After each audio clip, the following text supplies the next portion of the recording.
The sales cycles are getting larger and larger. So we had like sales cycles of 1 to 6 months, and now we have sales cycles of 3 to 18 months. The bigger the agency gets, the smaller your part is. So it's not like when you are 5 people and you do everything. It's like you only do front end, or you only do Klaviyo integration. Some benefits are getting lost the faster you grow. But there's not a lot of agencies that have more than 100 people. So like, how do you scale an agency to that point? Like, how do you go from being essentially a senior specialist with a bunch of freelancers to having like a big professional company that scales and has self-running systems and management teams and so on? Hey, Patrick, thank you for taking the time to join the CEO After Dark podcast.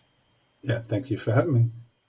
We met a little while ago in Boston, and like what I actually want to call out here is that out of the entire group, we were on a trip for Klaviyo's advisory council, but out of the entire group, Patrick had the most energy by far. I think he would wake up early, he could go for a run, he could have like 3 hours of walking, he would know the entire city, he would I don't know, I've never seen that.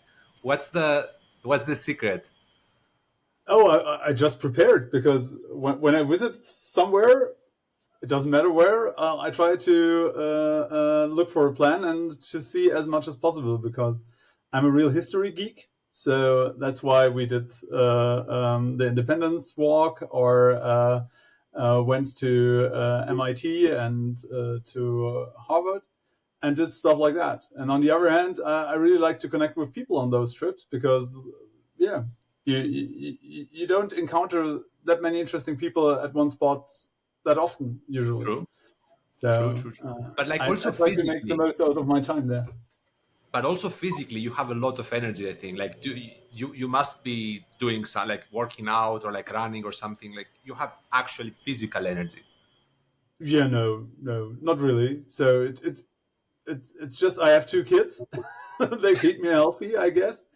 I'm doing tennis. Did patsy ball with one of the guys there. What was fun as well. And I try to try out as much things as possible. So if I encounter something that's interesting, I try it. And that was the same in Boston. So if someone had an idea, going for a run in the morning at 7:00, let's do it. But I was really exhausted there. So usually I do like 6 to 8 kilometers, and they went for like 12, and I was so exhausted in the end. But hey, after that, we had a great day in Boston, and did lots of things and learned a lot of things. So as long as it's not boring, I'm up to speed, and I'm interested. But on the other hand, if I get bored, I'm really fastly drifting away, doing something else, going to my mobile and do stuff like that. Because if time is wasted, it's not good. So what do you guys do? Like, do you wanna? I could introduce, but I think you will describe it better than me. So like, please go ahead. Yeah, sure. So I'm working at Y1 Digital. We're a system integrator for e-commerce platforms, and all technically important around doing e-commerce in Europe. We're focused on Shopify and Shopware. I myself am responsible for everything technical pre-sales related, and like system decision topics. So you have a problem, I usually know someone, or I know myself a solution for that. Or you guys are unhappy with Emarsis and stuff like that. I know that Klaviyo can do a lot of things. Usually I'm not the person that implements it in the end anymore. Yeah. I did this for like 15 years. But nowadays I'm more the face to the customer, and trying to understand where the problems are or where the opportunities lie. So often they come with a topic that they have a deprecated shop system like Magento 1 or Shopware 5, and they want to do the next step, but they don't know where to start. And then we first have to look into what are their hurdles, where are their problems, where are their opportunities, and then we try to build up a team with us. So we're around 100 people that helps the customer the most. So sometimes it's only like one developer, sometimes it's only one consultant, sometimes it's a team of 12 people that do the project for 3 to 6 months and realize an international rollout for them. So we as a system integrator are the technical backbone of every e-commerce platform out there. So if you're selling stuff there online and want to sell it in Europe or in Germany especially, you can always contact me. Do you guys charge by day rates of the specialists that you assign to the project? Like how does that work? Or is it Interesting question. hours? It's so usually it's by the hour. So it's time and material based on a daily rate. It depends on the technology and the seniority of the employee. But we also do fixed price projects. So sometimes the customer does not want us to charge by the hour, so they get a fixed price, but with some kind of security add-on. So if we estimate like 5 days, we charge 10 to make it safe for us. Yeah. It still can happen that it takes us longer, but usually it's not. But it always depends on the customer, the size of the project, and the information that is provided to us. So doing a Klaviyo integration into Shopify, that's an easy task. Doing a Klaviyo integration into any other platform, it's a little more of a hurdle. So it always depends on the maturity of the customer. So as long as he knows what he wants, it's easy for us. If he just says, build me an online store, it's quite tough because we can build an online store for 20K, we can build an online store for 1.2 million. Done both. So it all depends. The one part that I don't fully understand at the moment is like, how does it work when it's like that, like a really big project? Because I'm assuming that they don't really know what they want initially, and that there's this huge period where you have to kind of like do maybe workshops or like talk to the client, like try to figure out what is going on. And I'm assuming again that during this period, they might just tell you, hey, we decided to go another direction, and you've basically spent all of this time, and then you don't get the, like, how does the company protect itself really? Like, that's the part that I don't really understand. It does not. So there are a lot of problems with big projects. So first of all, it can be that you only do the workshops and someone else is cheaper and does the project in the end. That actually happens a lot. On the other hand, it also happens that someone else did the workshops and the consulting, and we do the projects. It's all a matter of who's in the customer's team. So sometimes they only have marketing people. So then it's easy because they only have wish lists and things that they want to have in the new platform.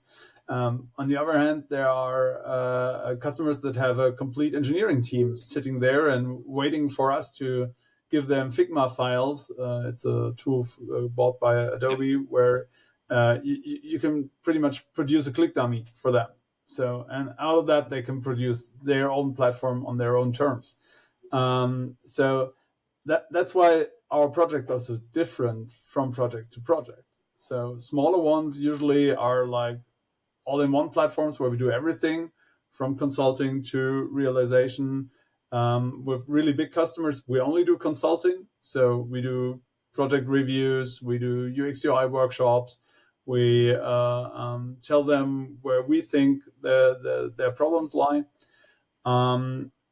But usually we're most happy with those midfield projects where we're doing nearly everything. So from project management to UX UI, from UX UI to front-end and back-end development, then to testing, and then to ongoing retainers for keeping the store up and running.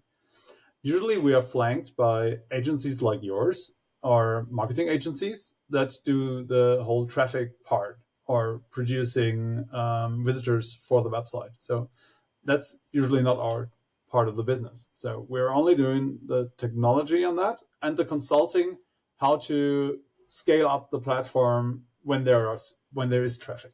And what does the typical retainer look like?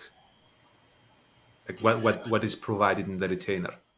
So that also depends. Usually, it's a fixed fee for all the tools around that. So Jira, Confluence, and SharePoint, and user logins for those, and also a certain amount of days that they get blocked from our side. So for updates, for smaller errors, for critical errors, and stuff like that. So a retainer is usually like 5% of the initial project volume is like the monthly retainer. And then there are updates on bigger projects that come and go on a Hey Joe base. So Hey Joe means I want to do that now. That's what we are calling Hey Joe. Yeah, I get it. To grow to 100 plus people in the company, like I'm assuming it needs like a pretty big pipeline, right? Like, because I'm assuming again that the majority of the revenue is in the initial project, not on the retainer after. So That's like how a do you guys 50-50 generate base. so much? It's like a 50-50, 50-50 okay. base. So 50% is new revenue and 50% is existing revenue. So yes, there needs to be a quite big pipeline. And that's a problem during the last three years, I would say so, or especially since starting of the Ukraine war, because the sales cycles are getting larger and larger. So we had like sales cycles of 1 to 6 months, and now we have sales cycles of 3 to 18 months, and our success rate was also way higher, like 2 or 3 years ago than now, because the people are more I don't know, they don't want to decide to go left or right, and then they wait, and that's something we are encountering a lot at the moment, especially with those big investments. How did all of this start? Like, it's like you said 15 years ago, right? So like how did you decide to launch this business? So it's a long story, but to cut it a little shorter, I studied automotive industry and trade, also economics in Germany, and then there was an automobile crisis, and I said, "Oh fuck, I have to do something else." Oh, I'm not sure. Am I allowed to say?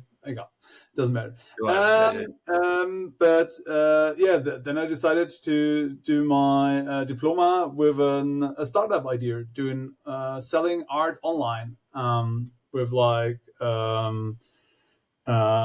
students and other people to help them to sell their art online. I was way too early. I had lots of people that liked the idea, but 15 years ago it was too early. Nowadays there are a lot of platforms doing the business, but so that's how I started into e-commerce. And the agency that built up the platform asked me if I want to join them and do their online marketing and their consultancy part. And that's the first time I joined an agency. So I owned some shares of this company, and I did it for like 7 years. And then I sold my shares there and tried to do startups again, and failed again. Failed a lot, to be honest. Hold on. Why did you sell your? Like, why did you want to leave this project? I wanted to do something different. So I wanted to go back into the startup thing, and it was like 10 years ago now, and that was the time where everyone did startups again, and that was the hype phase in Germany, especially where we had like so many startups coming and going and so on, and I thought, that's a good time to do that. And I think we had quite interesting ideas. So the first one was a drop shipping platform, just to collect product data and give it out to others that want to sell the product. There are platforms for that now, but like 10 years ago, it was perhaps a little early as well. Then we built up a store to sell goods from Europe to China. And then we realized that that's also not that easy. And we did a golfing app, and then Garmin brought a golfing app on the market. So we were a little unlucky. I'm a little unlucky on timing when it comes to startups, to be honest. So I still have ideas. So perhaps someday I will tuck them back out of the coffin and look into it. But then I realized I have to earn money again. So let's do an agency. So we started back with doing projects, and usually on the technical side. So during my time, I went way more to the technical part and not to the online marketing part. And then we had more to do than we could manage as a small agency. And so my partner and myself, we bought shares in other agencies. And at some point we said, okay, let's combine this conglomerate to Y1 and build up one bigger agency. And that's how we came up. Can you explain how this works? How does that work? Like, did you just say, hey, like, let's start reaching out to other agencies and offer them to buy them? Like, how does that? Yes and no. So usually it's like friends or agencies that we already knew, and agencies we worked together, where we said, we have more to do. Do you want to do it? Yes, we do. Could you lend us some of your employees? Yes, we can do. And so that was pretty much the plan and the idea. And then we founded Y1 like 5 years ago, exactly like 3 months before Corona. And it was a bad timing, to be honest. So no workshops, no team meetings, and stuff like that. So it was like a year between that. But yeah, so we founded Y1 like exactly a year before lockdown, I guess. And so it was a tough start there to get the team together, because a system integrator is not a system integrator. So it's like in every other business, two companies bringing two companies together makes a lot of problems and a lot of dissatisfaction on the employee side, because they thought they now can do the cooler stuff, but someone else got the position that they'd like to be in, or they thought they can do better and stuff like that. So after collecting every agency, we usually lost some or a lot of people during the process. So that's tough, and it's really sad because there were great people in those agencies, but sometimes they didn't feel well in their new role, or sometimes they expected something different, or sometimes they said they just want to work in small agencies where they can do everything and not only one part of the business, because the bigger the agency gets, the smaller your part is. So it's not like when you are 5 people and you do everything. It's like you only do front end, or you only do Klaviyo integration, or you only do ERP integration, or you only do app development. And so some benefits are getting lost the faster you grow.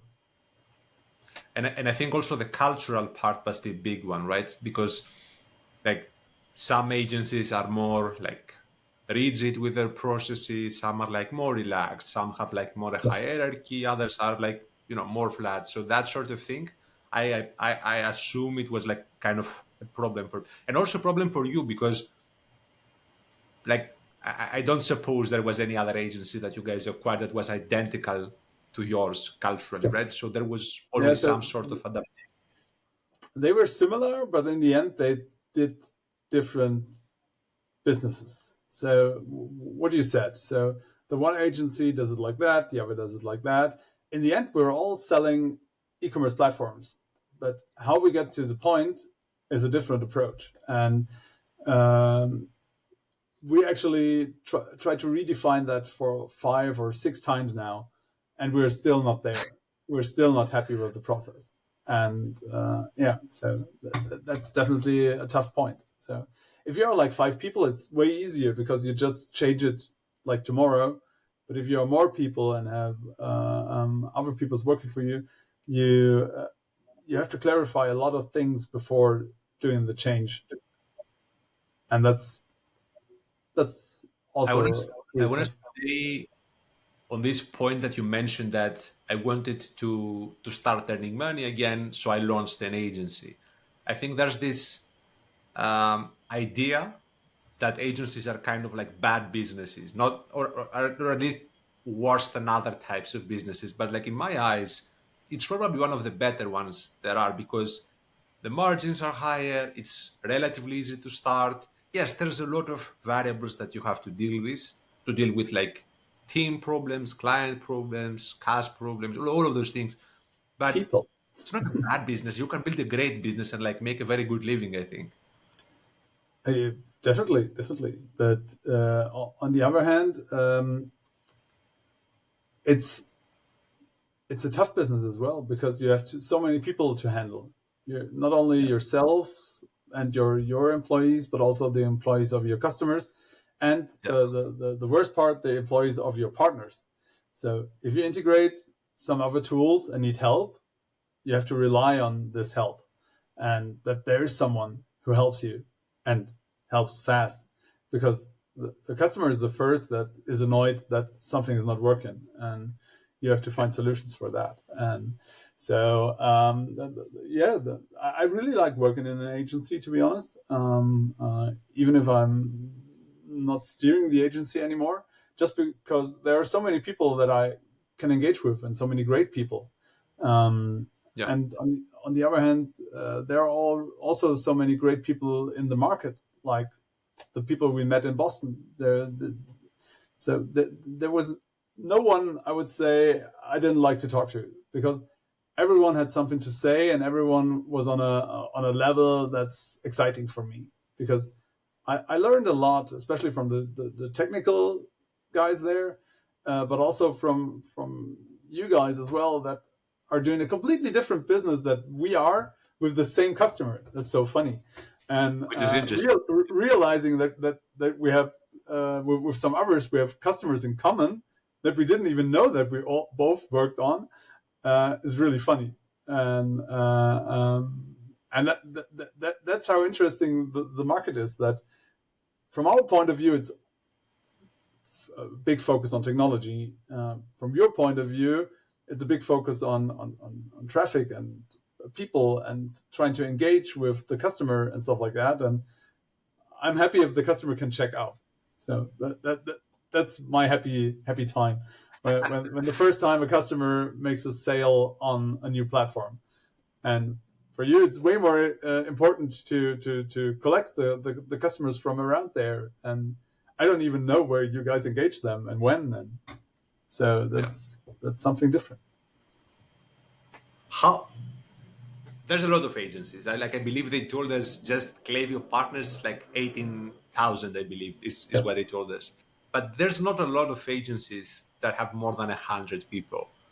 So like how do you scale an agency to that point? Like how do you go from being essentially a senior specialist with a bunch of freelancers to having like a big professional company that like scales and has self-running systems and management teams and so on?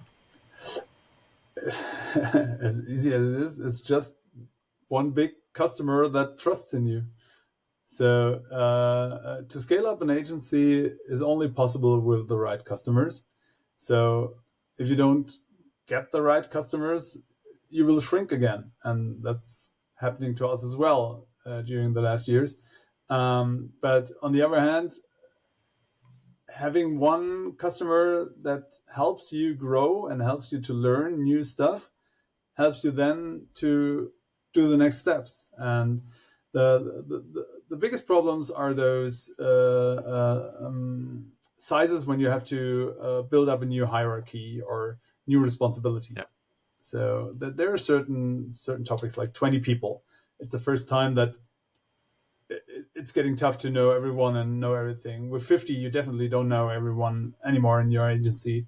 and you have to find a new hierarchy level. With 100, there's the next hierarchy level. With 250, there's the next level, and so on. I know really big agencies that they don't even know who's working next to them, because it's so big, and they don't even work together anymore. And that's the biggest problem of scaling up the agency, to find a solution how it's still the agency, and it's not only like any company out there that employs people. And I guess the other difficult thing is to make the agency meaningfully different than other agencies, right? Like that's one thing that I know people struggle with. But why to be different? No? So in the end, you have to find something where you're better than the others. That would be great. So, but in the end, there are like 10,000 interesting projects out there in our e-commerce sector in the DACH market, so in our market. And there are not that many, but there are a lot of agencies out there that can provide the service that these customers need.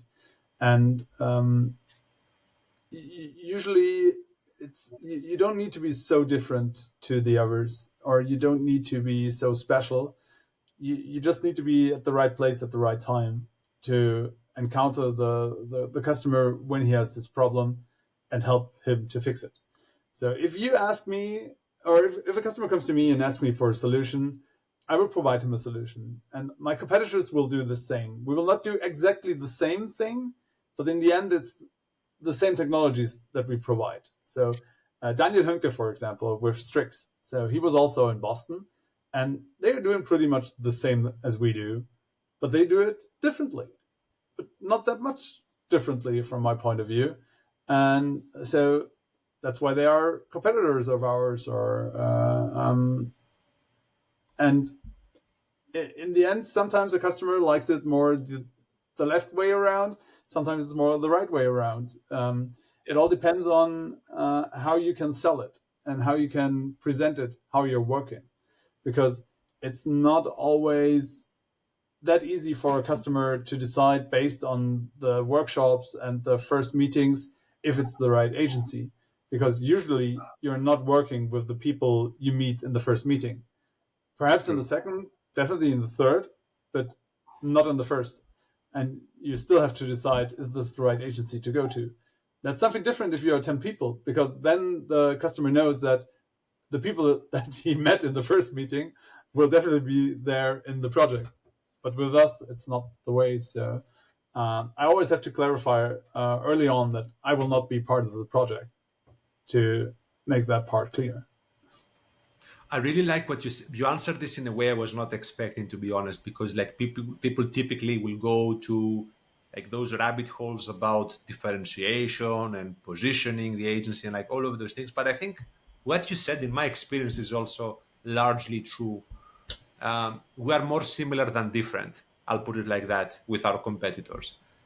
And to your point about being at the right place at the right time to meet the customer when they are in need, like, do you have any tips for that? Like, how can people essentially do business development the Patrick way? Like, what would you say are like the tips that you would? Yeah, that's an interesting topic, because I actually don't know. So I know a lot of people, and a lot of people know me. So that's why like 50% of our leads are coming out of my network. But on the other hand, we're also trying outreach, cold calling, fairs, partners, stuff like that. But it's getting harder. So as the market is getting tighter, you encounter more agencies and pitches. You encounter more people trying to attack your customers, so our existing customer base. Well, like 5 years ago, we have not lost any customer for a long time. Now, all of our customers are engaged by other agencies that tell them they can do it better and cheaper and faster, which is not true, because we're all doing pretty much the same in the end. But hey, the grass is always greener on the other side of the pond. So that's why people are changing their agency, and that's how we get into projects. So we're doing pretty much the same with our cold outreach. So we try to find customers that are on Magento 1 and on Shopware 5 or on older platforms like Oxid and stuff like that, and try to engage them and tell them, hey, what's up? How are you? What's your problem? Are you okay? Are you fine with your platform? Have you ever thought about Shopify? Have you ever thought about doing Klaviyo for email marketing and stuff like that? So that's in the end, it's people business. So you have to talk to a lot of people as fast and as often as possible. And but getting these appointments is quite tough, and then leveraging them is even tougher. So it's way easier if you have a partner that gets a kickback of like 10% for a certain amount of time, and he brings you the project, which is already up and running, more or less. So you just have to start. But that's not happening that often anymore. So that was way more in the early days. Nowadays there are compliance problems. There are too many agencies around one customer and stuff like that. So you have to be different on that part. So you have to convince the customer in the first meeting that you're cleverer than the other. You don't need to be different. You just need to be more clever or position the right people fast enough in the customer call to convince them that you can provide the right solution at the right time for the right amount of money. Because I can fix your problem on a cheap way, on the middle way, and on an expensive way. In the end, we have to decide which one is the right one and which one fits your budget. So yeah. If you were to look back through your entire career, like all the learnings that you had, like what would be kind of the advice that you would give to people that want to launch a business, particularly an agency? Don't do it. No, I'm joking. No. Hopefully not. Definitely do it, but that's interesting because I always had help. So there were always people around me, and I was never the one and only. So find the right people to do business with. It's not always the first people you encounter, but over the time you will realize you're all the right people to do business with. And find people that are better in stuff than you are. So I always try to get rid of the things I have to do by hiring people that are better than I am. And I'm not the CEO guy. I'm not the thought leader or something like that. But I'm definitely the go-to person if you have a problem. So if any of our project managers has a problem, you can just reach out to me and I will find a solution, or I know who might provide a solution. And it's not always in our agency. So sometimes I say, hey, go to George. He has perhaps ideas how to scale up the email marketing around Europe or something like that. But sometimes it's just, have you, yeah? I do. Yeah, definitely. But sometimes it's just easy and say, okay, you tried it that way, try it the other way. Perhaps that works as well. So sometimes it's only providing different perspectives to the team. So the main advice is try to find people that bring benefit to the table by doing stuff that's different than you do. Such a big thing. And I mean, I was talking to a friend yesterday, and he has a small company, like less than 10 people, and he was basically telling me that I can't find good people, like they don't do things the way I want, and like they're not putting enough work, etc. And like all of what you said, like reminded me what I was telling him, that you need to hire people that you believe in and like give them space, rather than like just try to say this is the way, you need to do it my way, and like a tyrant, like chase them around to do things. So I think that's another big one. Good partners and good stuff, but also trust your staff and trust your partners. Like, don't be a control freak, essentially. Definitely. So and let loose. So it's happening all the time that I think I can do it differently or better. But there are people you have to trust in. Otherwise, you will always be the one person that does all the business, and you will wake up at 3 in the morning and know all the things you have to do tomorrow. And Yeah. to be honest, it was one of the most happiest day when I gave up the last project I was responsible for, and only help where help is needed, and only do the things I like to do, and where I think I'm good at. So talking to people, motivating customers to work with us, finding solutions for them, sometimes for free, just to tell them, yeah, you're heard here, and we help you here. And yeah, I want to ask you something personal, because sure.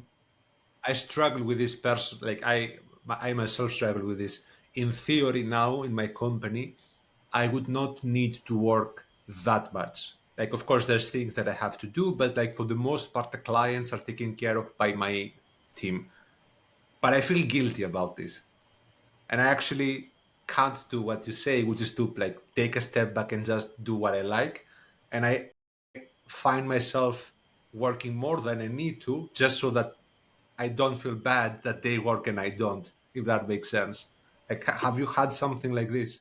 I know what you're saying, but then you still do stuff better than the team you hired. So you still need to hire someone to help you there, because you can only let loose when you're 100% sure that there's someone who does it better than you are, or at least as good as you are. Um, and but on the other hand, you can just try it. Just deactivate your mobile for 2 weeks and only look at it at a certain time a day. And Yeah, then you see if it's working or if it's not. that's good advice. Thank you so much for recording with me, Patrick. No problem. Really good one. Thank you for having me.